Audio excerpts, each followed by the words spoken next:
But wanted to definitely check in.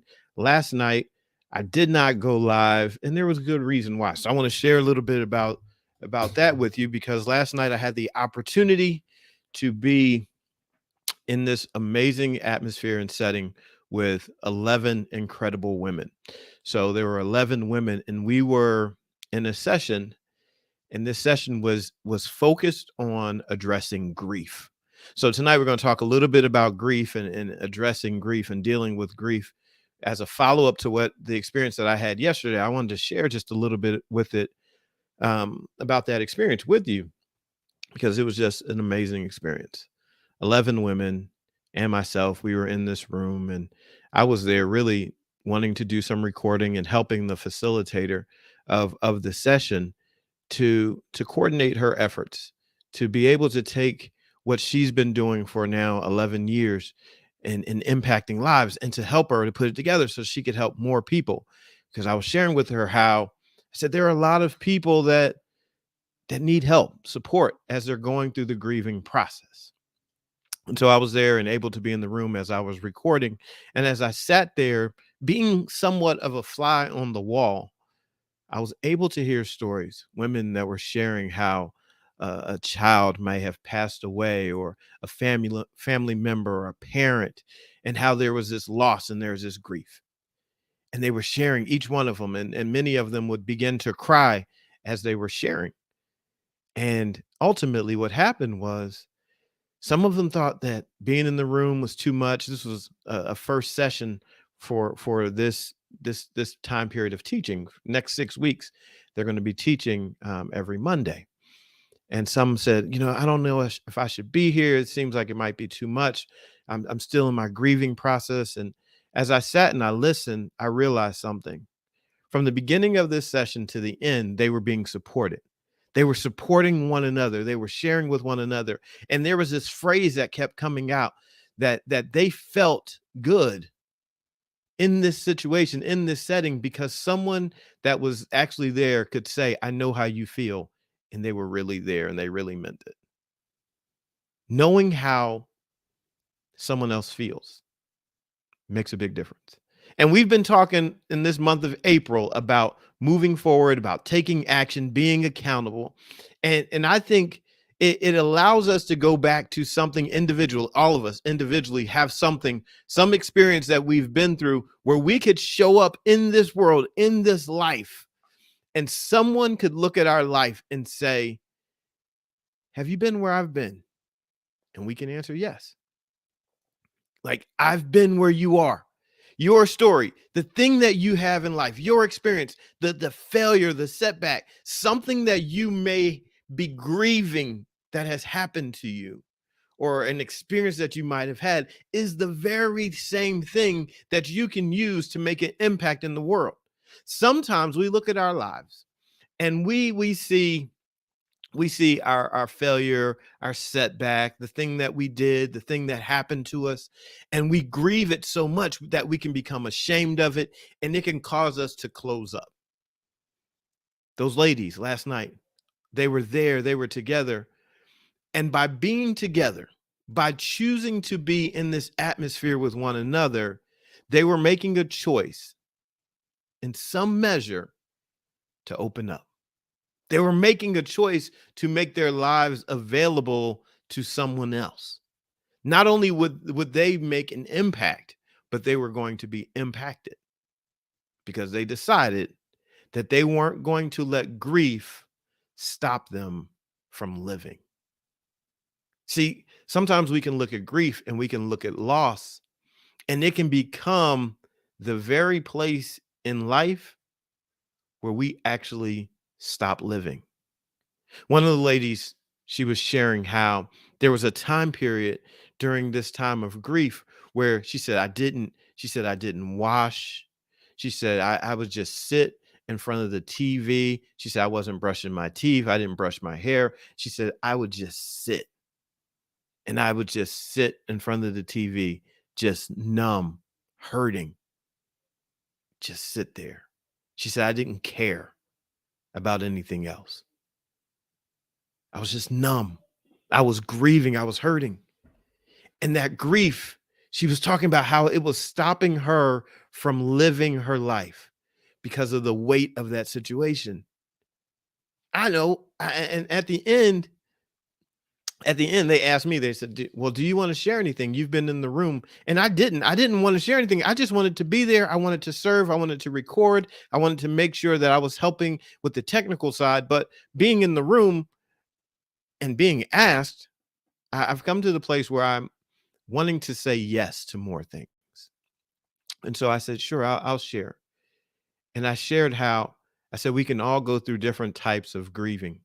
And I shared how being divorced, going through the process of being divorced and having my family broken up that way has caused me a great amount of grief.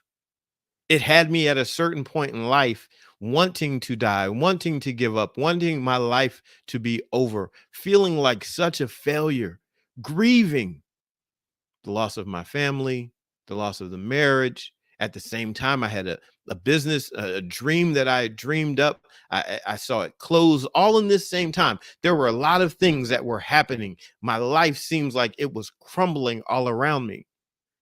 I was grieving. I did not want to be here.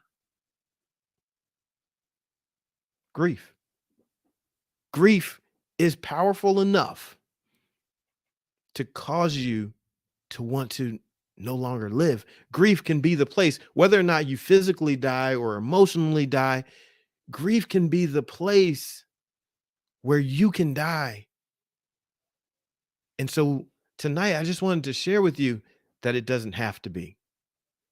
All over the world, you may know that this week, for many people, there's a celebration that's happening of their Savior being resurrected, where life is coming after death. Whether or not you believe the story, I'm not getting into that, but all over the world, it is being celebrated that there is a Savior, that there is life after death, there is resurrection. And so I think about that because the power and the principles of life being resurrected, it's not isolated to one story, but all of us can apply it to our own life stories. There are things that are going to happen in life. There are situations that are going to take place, and parts of us will die in those moments. A little bit of us will be broken. A little bit of us will seem to have died with a person or with an experience, and it's very real. At the same time, we can live again. There is still life. And so, as I was listening to these ladies last night and they started talking and they were sharing, one of the things, this was week one in this 6-week program, but they given an overview and they said later on in in this series of trainings, they go through some different exercises where they start writing letters and they start having conversations with the person that they might be grieving or the situation. They start speaking to it and really unpacking it and getting into it.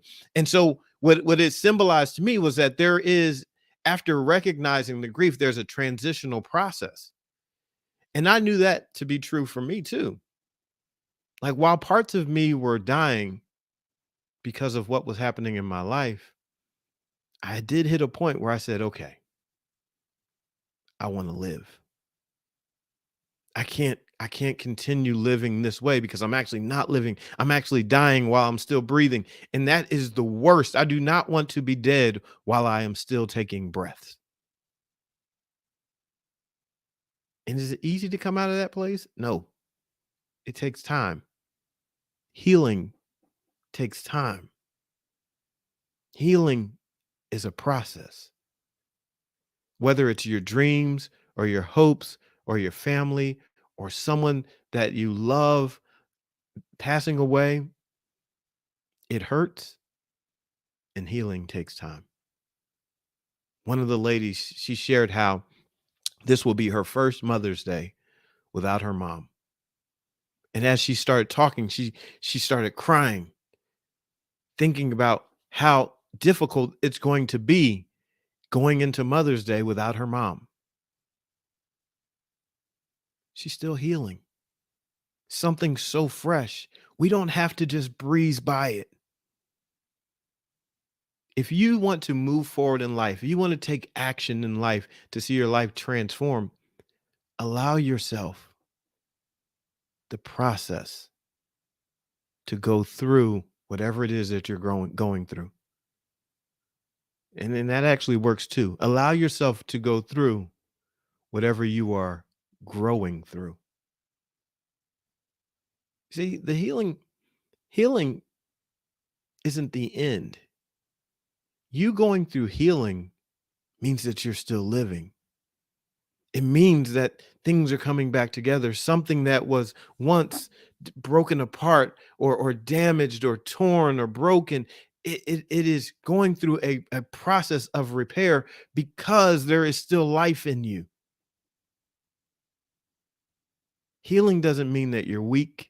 Crying doesn't mean that you're weak. Being sad doesn't mean that you're weak. I encourage you in your grieving process, in your healing process, cry your tears. Don't hold them back.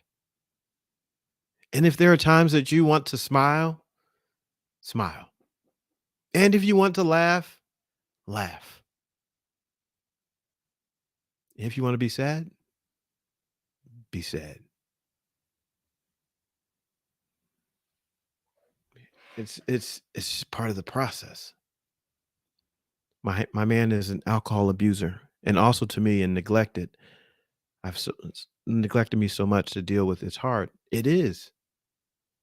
It is hard to deal with the situation. Painful.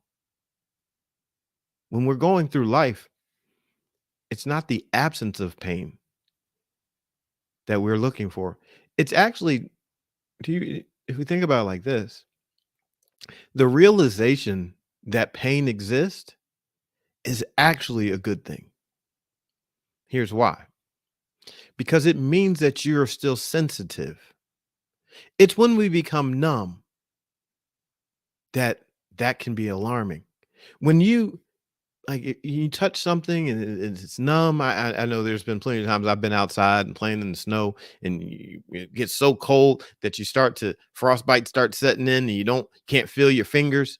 That's a problem. Like, wait a second, I can no longer feel anymore. Numbness, that's dangerous. When you become numb to something, that's a warning. That's a place we can throw up the red flag. Hold on. I'm no longer having feelings towards this. I'm numb. That can be a warning. But it can also be a sign of healing. See, sometimes you touch a place and it hurts and you respond.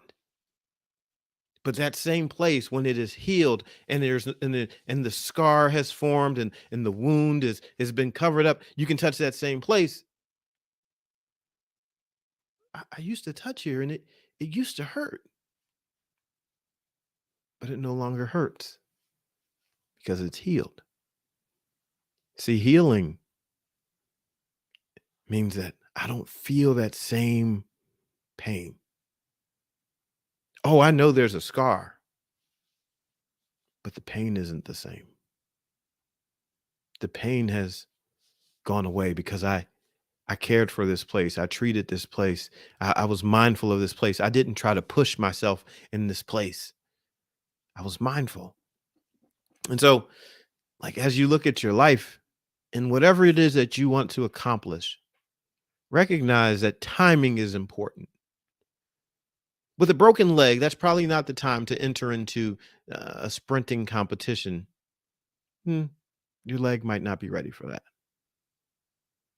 With a broken heart, that may not be the time to push yourself emotionally into the next new, fantastic, and demanding relationship. No, not if you're brokenhearted. Perhaps there needs to be some time to heal. I've done horrible things to myself because of her, and it's hard for me to accomplish things because of it. See, that's a real thing to look at. Again, that's kind of what I was just talking about right there. When we're going through that healing process and we try to do too much, we can actually put ourselves in harm's way. So tonight, I just want to encourage you. Take a little step back. Take a little step back and ask yourself, what am I doing with the grief in my life? Is this good grief? Is it helping me? Is it growing me? Am I using the grief in my life in a way that is going to help me heal? Or have I allowed grief to become this place where I am damaging myself and where I am harming myself, or where I'm closing myself off, and I'm dying because of the grief? See, one of the things I realized looking at my situation when everything was falling apart caused me to step back, look at it, begin to evaluate. How did I get here? What's going on? What is it that I'm grieving? What loss am I grieving? What's the thing that I really truly desired that's no longer there? And you really start, as you start asking questions and you get more and more into it, you start to realize like what it was that you really wanted, what you really desired. And that thing actually causes you to live. And you begin to say, I need to live because I do want that. I know I'm hurting because I don't have it anymore. I know I'm hurting because someone is gone, but I have these memories, I have these thoughts, I have the richness of relationship. I know what I experienced and I want that.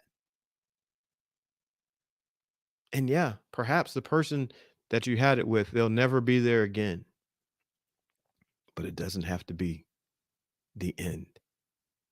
The love that you have, the experience that you have, it's there inside of you. So you don't want to let it die. Don't let grief be the thing that causes you to die. We start looking at our lives, start evaluating. And I just encourage you, don't give up. Go through your process. Like, go through your process and remember, as you are going through your process, remember, bring it back to your body, the reason that you want to live. Bring it back. The reason why you want to heal from the grief. The reason. What is the reason? What are you moving to? What is it? Yeah, cry as you look for it, as you start to find it, as you think about what's no longer there. Yeah, cry, go through it, mourn, go through that whole process, but hold on to it because that thing can actually fill your cup. You want love, you want connection, you want whatever it is that you want, press into it. Don't let it be the thing that causes you to die. Let it be the very thing that causes you to live. The person whose memory that you now hold on to, let that person's memory be the reason that you live a greater life because that person was a part of your life, because that person loved you. Then you say, I'm going to live, right? Just look at your life and you say, because I was loved by them, because I had that experience with them, I want to live.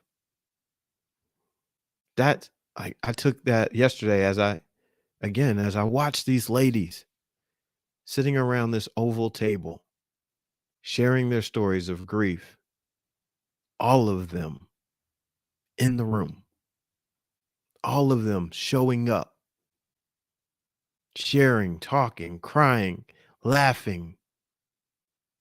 Some were quiet, some were more talkative. They were all in the room. One day later, what I experienced with them becomes a message that I share with you. And this is the process of life. We get to give and receive. And out of their pain, they gave into a moment they didn't even know I was going to be sharing about them today. You have something too. Your grief hasn't stopped you from living. So I encourage you to continue to live. And so that's what I wanted to share tonight. This thing called grief. There's still life after grief. And so you go through, I encourage you to just keep on living, keep on pursuing it, keep on healing, keep going through your process. It is a process. It is a process. Don't rush it. Give yourself the grace to heal. Give yourself the grace to grieve. Give yourself the time. It does not make you weak. Doesn't. Not at all. So grant that to yourself and keep on living, my friends, because there are plenty of reasons for you to live. So I want to encourage you. And I know that that can be hard. There was there was a mom in the room yesterday sharing about the death of her son, and she talked about how she didn't want to live anymore because her son wasn't here anymore. And yet she's still living. So I just encourage you to do the same. I'm going to shut it down tonight. And with that, but I appreciate you being here. I appreciate you connecting. And we'll be back tomorrow. Connect again. Um, but keep on living. Let me pray for you before we go. As I do, you know what I say. You don't have to be. You don't have to believe what I believe. I want to, share a blessing with you and a prayer. So please receive it, Father. Thank you for this day. Thank you for the opportunity to be with each person that is here. Thank you for this day that you have made for us to rejoice and be glad in. Thank you for just all of the lives that have come together right now. So I'm so glad and grateful that we have had this time to be together. And I pray that someone's life would be encouraged, someone's grieving heart would be encouraged, and they would look at their life and say, you know what? I do have something to live for. I pray that someone heard something tonight that made an impact for them, that'll keep them going. I pray that they know that they're loved. I pray that some way, somehow, one way or another, tonight's message help someone to feel loved, feel heard, feel appreciated, feel encouraged and comforted. I pray that that happened tonight.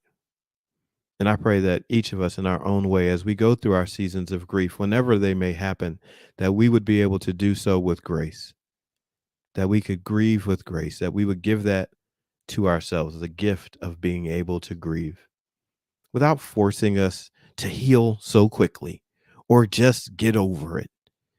I pray that we would give ourselves the grace to heal and grieve and go through so that we can be complete and whole, that we can experience what we experience, that we can learn and grow from it, and that even our times of grief can work together for our good.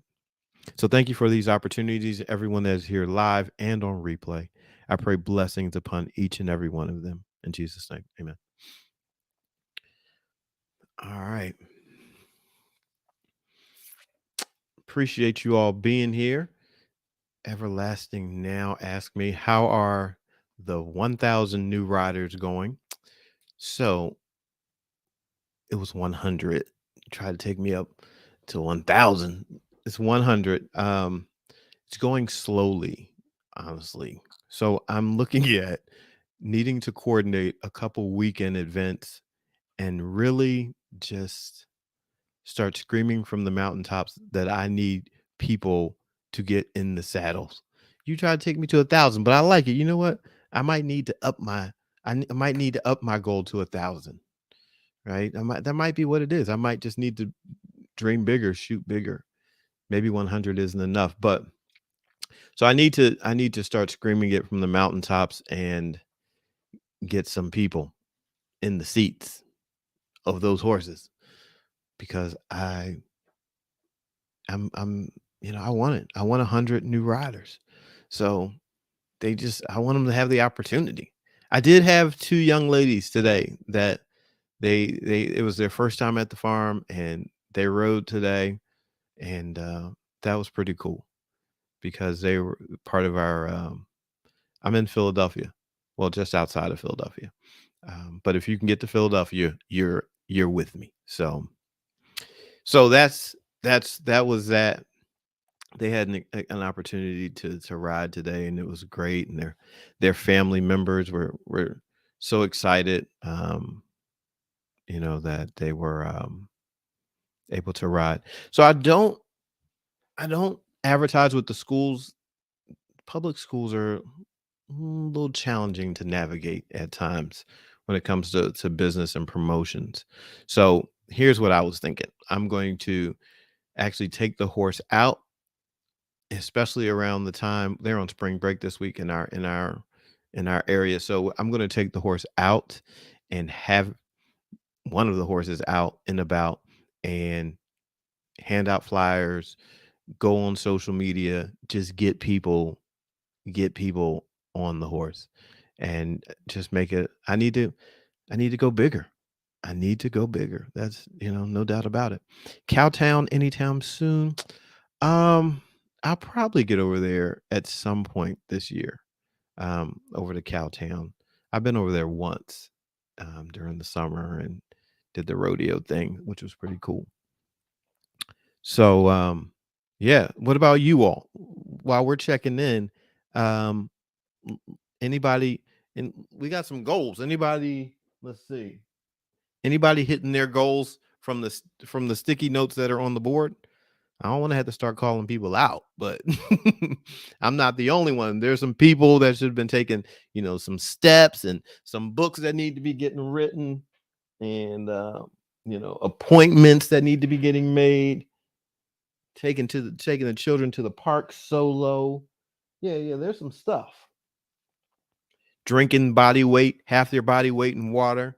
Right. So since yeah, yeah, I see some names. I don't want to start. Don't make me start calling people out. Right. I just prayed a nice prayer, blessing. But yeah, yeah, yeah. So some people need to be okay. Jack said gotten 2 paintings done, 3 in progress. Okay, okay. Congrats. I know there's some books that need to be getting written. Okay. I ran 2 miles today and walked 2. All right. All right. Good to see it. Good to see it. Oh Lord. Let me go ahead. Park solo run this weekend. Go big or go home. That is a great idea. All right. So yeah, Micheline, go ahead. I'm looking. I'm seeing people all around now. I'm looking on all the monitors. Yep, closing next week and been walking to my goal 3 miles a week. I like it. I like it. Let me just tell you, I got on the scale. Um, I don't even know why I just said that. Why did I just open my mouth to say this? But I know I need to make some changes. Oh, right. Like I'm not like a scale. Okay, I am now. I've turned into a scale watcher, and it is it is crazy, right? That I've been tracking it because I know I've had some bad habits. I've developed some bad habits, and I need to change them. So I need to take action on them, and so I'm definitely gotta stop eating so late. So I've been eating way too late, and so now I've decided, all right, I want to drop. I feel really great. Let me just tell you, I feel really great. But I want to drop like 15 pounds now. I just do. So I've made it like a goal. Um, so now you all know I want to drop like 15 pounds, even though I feel good, but I do, or at least 10. All right, like 10 pounds, maybe drop 10.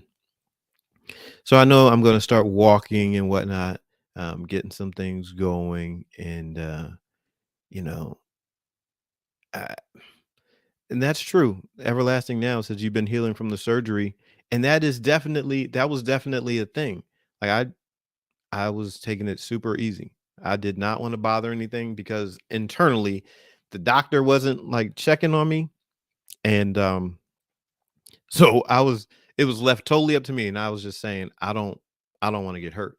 And I haven't even ridden my big stallion because I didn't I know he's playful and he likes to play too much. And I was like, "You are not jacking me up on the inside, right?" So here's what I've decided. One of the things that I know I'm going to be doing, I'm going to start walking and start hitting the trail. Part of the Cinderella Strong program, We were doing monthly walking challenges and bringing those back. So those are coming back. That's gonna be back. But it's time, right? It's time to lock in and really make some changes. So I am going. Listen, I'm telling you, I'm going to be. There's going to be a special program that I hope to launch tomorrow too. And let me just tell you, you won't want to miss it because it's going to be a program that I put out, and there's a good chance you might not ever see it again. But it's going to be an opportunity for us to work together. And let me just tell you, here's why. You're 6 foot, 220. Do I have a horse for you? Yeah. Yes. Yes. Yes. Yes. Yes. Yes. So you can ride. So we'll have a chance to work together. And I want to do some coaching and consulting with people that are really it's gonna be a Dream Achiever Academy. We're going to focus on achieving dreams.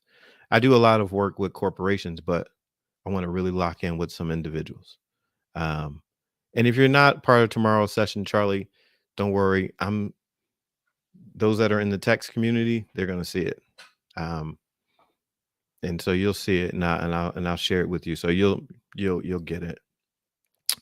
But I've been afraid to get back on horseback since breaking my arm. But maybe this year. Maybe this year. Listen, you can come ride up here in PA, right? So I I tell somebody if you want to ride, I have the horse for you. We have some different horses. They'll take it easy. At least you can get back in the saddle, get going. Um, listen, this is what we got to do. We have to make it's time for dreams to come true, people. It's time for dreams to come true. And like I said, I looked at the scale and I'm like, you know what? No, I'm not going to sit here and just be talking to the scale every morning, taking pictures of it. No, I'm going to make this dream come true. So I'm going to lock in. I know what I need to do. I mean, I ran a gym for God knows how many years. I know what to do. Got to lock in and do it and need to be accountable, right? I need to be able to check in just like you're able to ask me how many people have you put in the saddle, how many new riders have you had. We need that. Accountability is a good thing. Being with those ladies yesterday in that grief session, and all 11 of them, they were sitting there and they're like, they're going to show up for the next 6 weeks together. Accountability. They're like, we're going to heal together. So we need that. So I'm driven by this. And I had struggled with it. I was like, what am I going to do? No, got to do it. We got to do it. It's time for dreams to become reality. There's some things I can say personally that I've been grieving, some hopes, some dreams. All right. I was supposed to get off the call, but all right. I'm going to share this with you real quick. This happened last night too. So I drive down to this session. And so as I drive down to this session, I'm going to drive down this one particular street. And on this particular street is the school that I had written the vision for. I was the president and founder of this school. So the school was on this street. And so the building, we finished half of the project. We didn't finish the whole project. And so for a long time, right, it was just like the street was just like a hurtful place, right? It was a place where, huh, it was like, man, failure, right? Memories of failure. So I drive down the street where the school was, and the school was called Fountain of Life, right? And so I drive down this street, and so the place where the school stands, the gates, everything is all still there, but they had repainted it and put everything together. And so in this very place now, there's no longer a school. They've now built a huge storage facility. It is huge. Like, one of those like storage facilities. But the kicker is like the name of the school was Fountain of Life Christian Academy. The name of this storage facility is called Life Storage. And I was like, really? I was like, I never heard of life storage ever, but it's called life storage.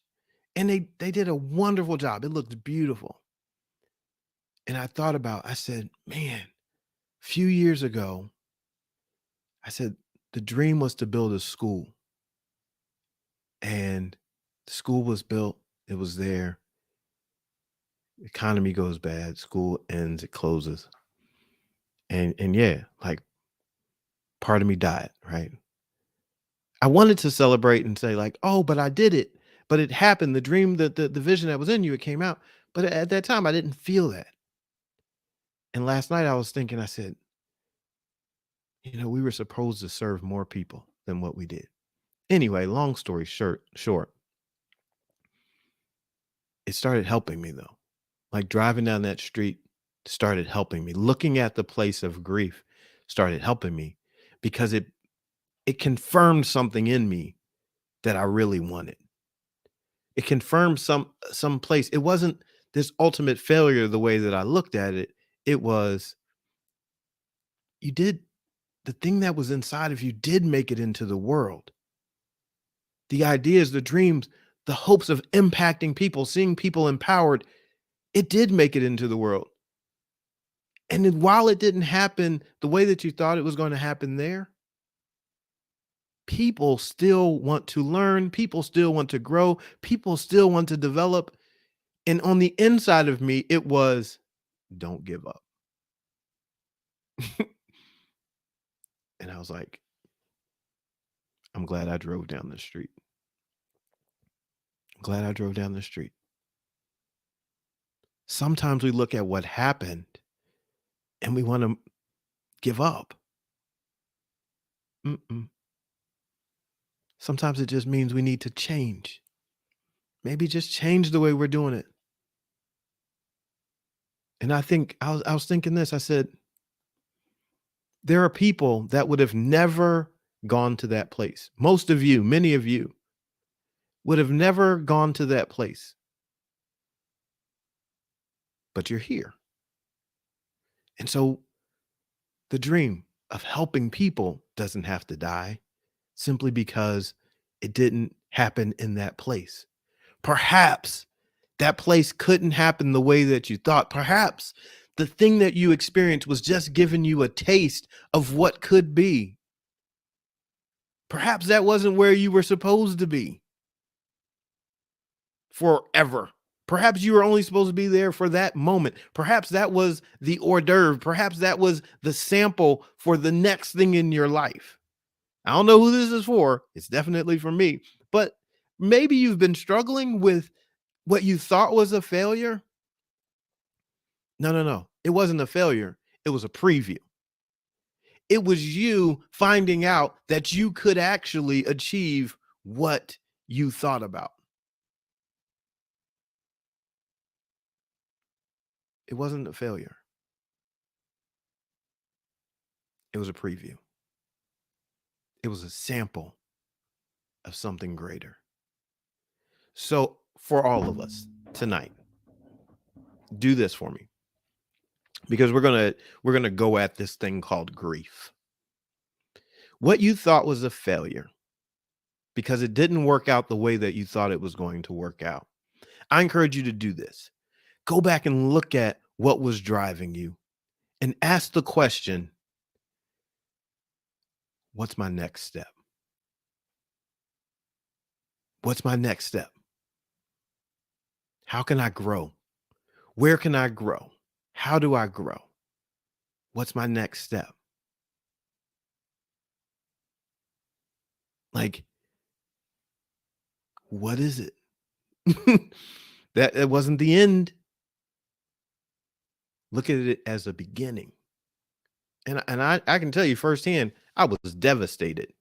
I was like, man, uh, you know, it seems like everything in my life always goes wrong. Like, how come things don't work out? Like it was so good, it was so needed. Why did it not work out? Uh-uh. It's not about that.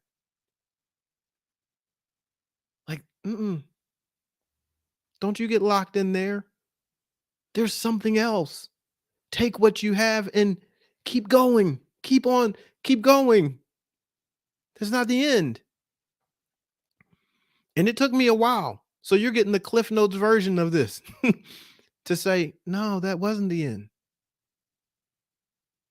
But if you keep looking that way, thinking that was the end, thinking that was your greatest moment, thinking that was your greatest relationship, thinking that was everything, you're going to miss the fact that your life right now has the opportunity for so much more because you have all of that plus everything that's available right now. I didn't like driving down that street, seeing half the project done. I went down last night and I saw that building and I saw that facility. I saw those 5 acres, it's a 5 acre, property. And I saw that building and I saw how it was lit up. And you know what I thought? It looks really good. It looks amazing. It looks beautiful. It's complete. It's done. I felt great. I can look at that place. I know the effort. It's done. They boom. Somebody's doing something with it. Great. Like, I got to keep going. I'm not going to stay here and mourn that moment. So for me, there was a moment of closure. And now it's time to go. Time to go to that next place. Wherever you're at, you might not be to your moment of closure yet, but let me just tell you, you just keep on healing until you find it.